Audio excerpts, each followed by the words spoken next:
Hi guys, it's Krabby Bug Boy.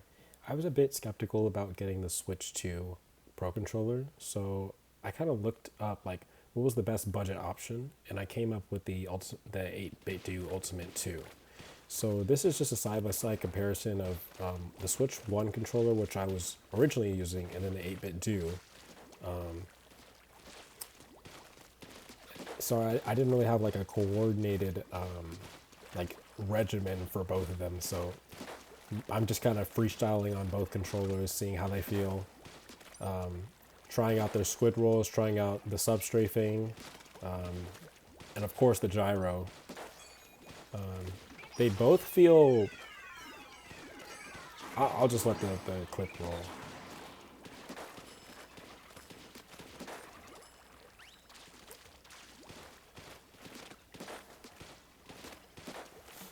They both feel pretty good. Not gonna lie, it's super similar. The only thing that's different is the feel. Like the 8bitdo, I feel like it is a little bit more like chunky of a controller to hold, as compared to the Switch 1 controller is a little bit more comfortable, in my opinion. The buttons for the 8bitdo are a little bit more clicky, whereas and they're smaller, whereas the Switch 1 controller's buttons are a lot more tactile. I feel like they have a better feel to them. But what kind of led me to trying to switch to another controller was that the Switch 1 controller, after like 7 years of having it, it's starting to do a little bit of drifting, and there's been a couple of input problems. Like there have been times where I've been playing with the controller and it'll hold down like right bumper or some button when I'm not even pressing it. So that's why I've been looking for an alternative.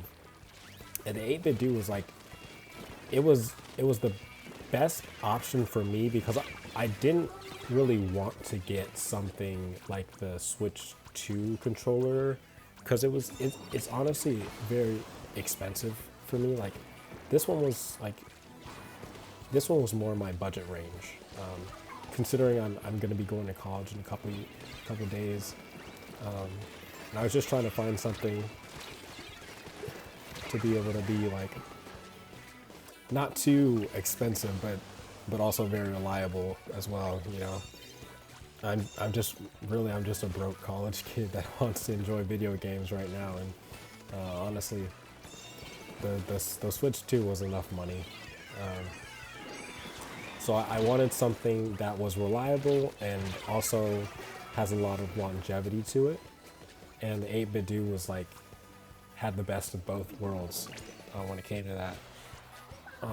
Another disclaimer about this review is that I'm playing both controllers with a wired connection. I did not test them out with a wireless connection. So I'm sorry if any of y'all were looking for that, but unfortunately I did not test that part. Right now I'm just doing a little play test for the controller. As you can see, this was probably not one of my best games, but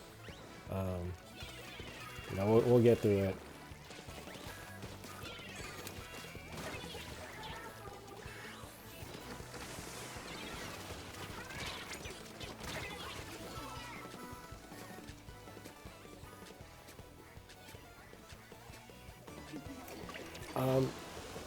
And there's one more thing about this controller that you might want to know. Out of the box, it kind of felt a little like the sticks. I felt like I needed to recalibrate them, especially the left stick, just because I was having trouble squid rolling at first. Now like maybe an hour in. I'm probably like 1 or 2 hours in with playing it with it. Now, the squid rolls feel a lot more consistent, but at first I was having a little bit of a hard time adjusting to the sticks, and I couldn't get a good squid roll or like a consistent one. So that is something to look out for if you decide to get this controller. Because yeah, that's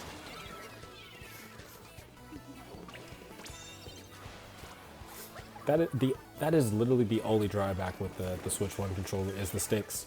I feel like if Switch One had Hall effect, I would still be playing with it.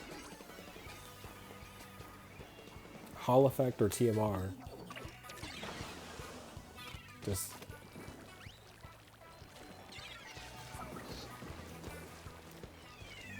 some upgrades to where the Pro controller doesn't have to, like, the sticks don't have to deteriorate over time, you know.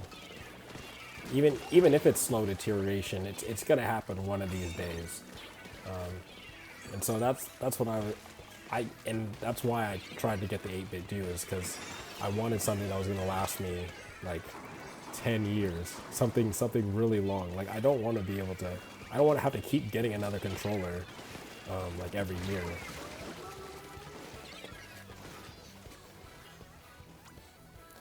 So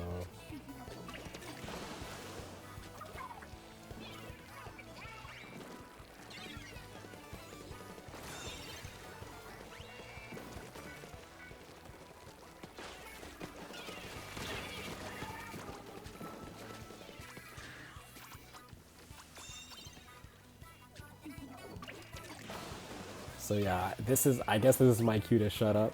I will end my commentary here, and I'll let y'all enjoy the video. Thanks for tuning in. Don't forget to like, subscribe, and comment. And I'll see y'all in the next one.